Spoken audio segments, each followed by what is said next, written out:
12월 15일 화요일 오늘의 기도로 큐티 시작합니다. 하나님, 날마다 하나님의 인자하심을 맛보아 제 안에 가득한 죄악을 버리고 주님을 닮으며 자라나길 소망합니다. 산 돌이신 그리스도와 연합해 신령한 제사로 오늘을 드리게 하소서.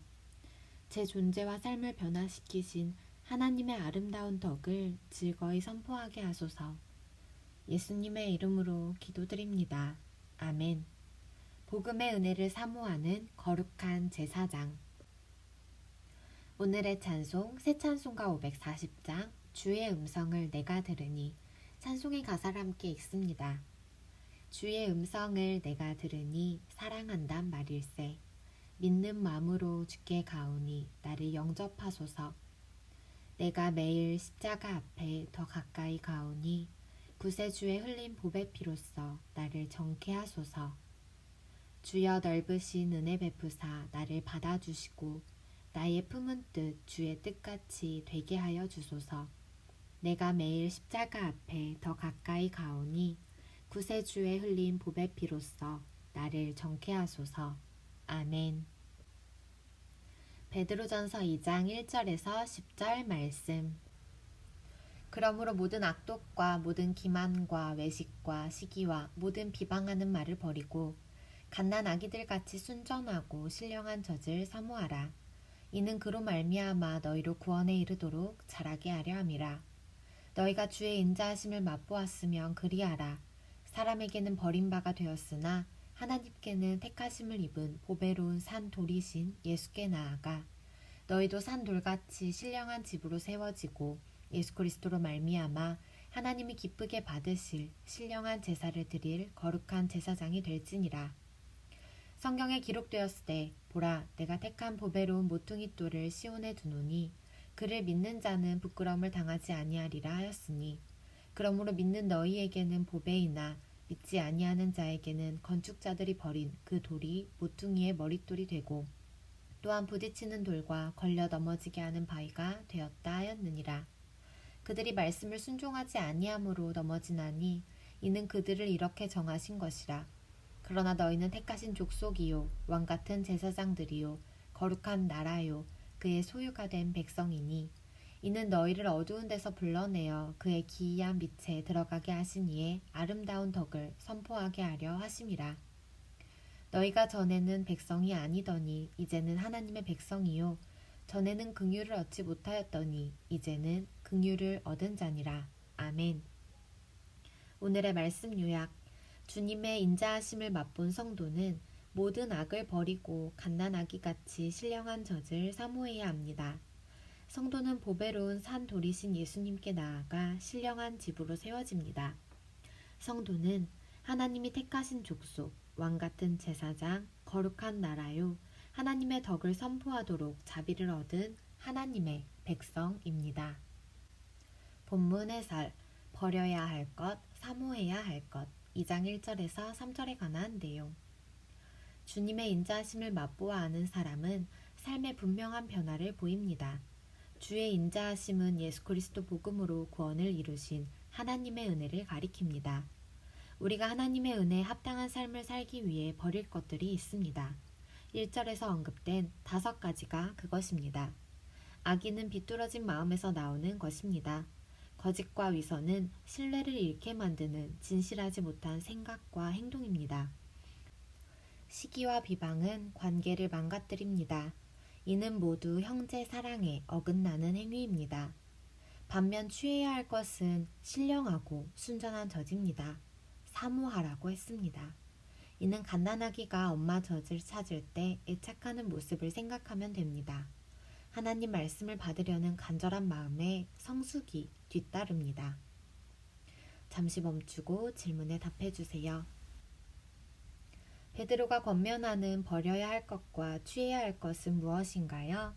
1절의 말씀을 살펴봅니다. 그러므로 모든 악독과 모든 기만과 외식과 시기와 모든 비방하는 말을 버리고 2절 갓난아기들 같이 순전하고 신령한 젖을 사모하라.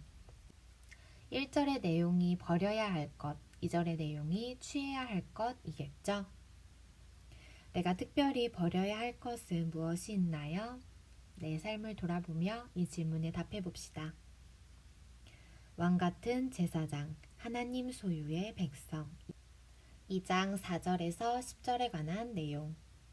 예수님은 보배로운 산 돌이십니다. 베드로는 성도의 정체성을 설명하기 위해 예수님을 산 돌, 그리고 교회인 우리를 신령한 집으로 은유합니다. 이 돌은 양면성을 지닙니다.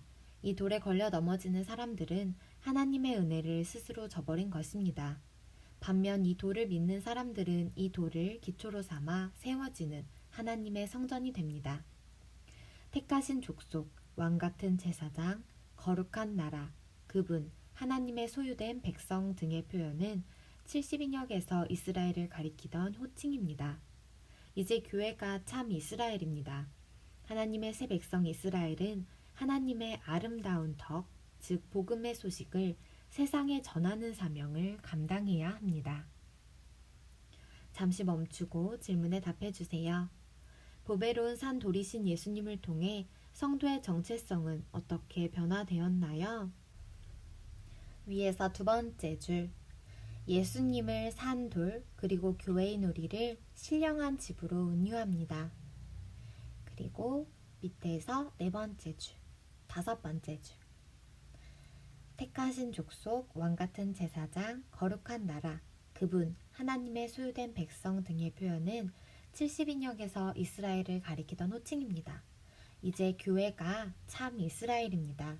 하나님의 새 백성 이스라엘은 하나님의 아름다운 덕, 즉 복음의 소식을 세상에 전하는 사명을 감당해야 합니다. 이것이 또한 성도의 정체성이 됩니다. 이 새로운 정체성은 내 일상에 어떤 영향을 주나요? 그리스도 안에서의 새로운 정체성이 우리의 삶을 변화시키는 힘이 되기를 바랍니다.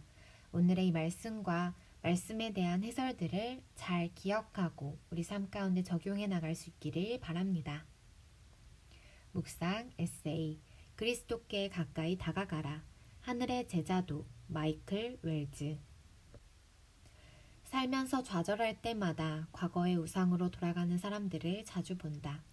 독실한 신자들도 비방이나 원망, 분노, 자포자기, 폭력, 정욕, 부도덕, 술 등으로 돌아가는 일이 비일비재하다. 상황을 초월해 그리스도를 닮아가는 것에 회의를 느끼고 자신을 포기한다. 그들의 생각과 태도는 다음과 같다. 노력했지만 변할 수 없어. 기독교에 진저리가 났어. 그들이 말하는 행복에 대한 이야기는 더 이상 듣고 싶지 않아. 하나님은 아무런 도움이 되지 않아. 운 나쁜 나는 포기해야겠어. 이 모든 말에서 행복과 기쁨이 상황과 얼마나 밀접하게 연결되어 있는지 눈여겨보라. 상황이 좋으면 기분이 좋아지고 상황이 나빠지면 기분이 나빠진다. 하지만 예수님은 상황을 이기셨다. 그리고 그분 안에서 우리도 상황을 이길 수 있다. 해법은 상황을 바꾸는 것이 아니라 그리스도께 가까이 다가가 그분의 생명을 함께 나누는 것이다. 상황으로 인해 행복해지는 사람은 또 다른 상황으로 인해 얼마든지 불행해질 수 있다. 참된 행복은 하나님 안에 있을 때만 가능하다. 당신의 불행한 삶이 믿지 않는 사람들의 성공과 비교될 때, 처한 상황으로 인해 화가 날 때, 당신을 짓누르는 육신의 연약함과 죄가 혐오스러워질 때 그리스도께 더욱 가까이 다가가라. 그분이 주시는 행복 속으로 기쁘게 전진하라. 한절 묵상, 베드로전서 2장 8절에 관한 묵상. 사람들은 예수님을 십자가에 못 박아 자기들의 뜻을 이루었습니다. 하지만 그들의 행동은 하나님이 예정하신 일을 이룬 것일 뿐입니다. 말씀을 반대해 도모하려던 일이 도리어 말씀을 이루는 일이 되었습니다. 쓸모없다며 버린 돌에 그들 스스로 걸려 넘어지게 되었습니다. 누구도 하나님이 예정하신 구원 역사를 막을 수 없습니다. 하나님은 그분이 생각하신 것, 경영하신 것을 반드시 이루시는 분입니다. 그릇된 선택을 되풀이하려는 생각을 의지적으로 버릴 때 하나님의 용서를 받을 수 있다. 짐 다우닝. 오늘의 기도 드립니다. 하나님, 날마다 하나님의 인자하심을 맛보아 제 안에 가득한 죄악을 버리고 주님을 닮으며 자라나길 소망합니다. 산 돌이신 그리스도와 연합해 신령한 제사로 오늘을 드리게 하소서.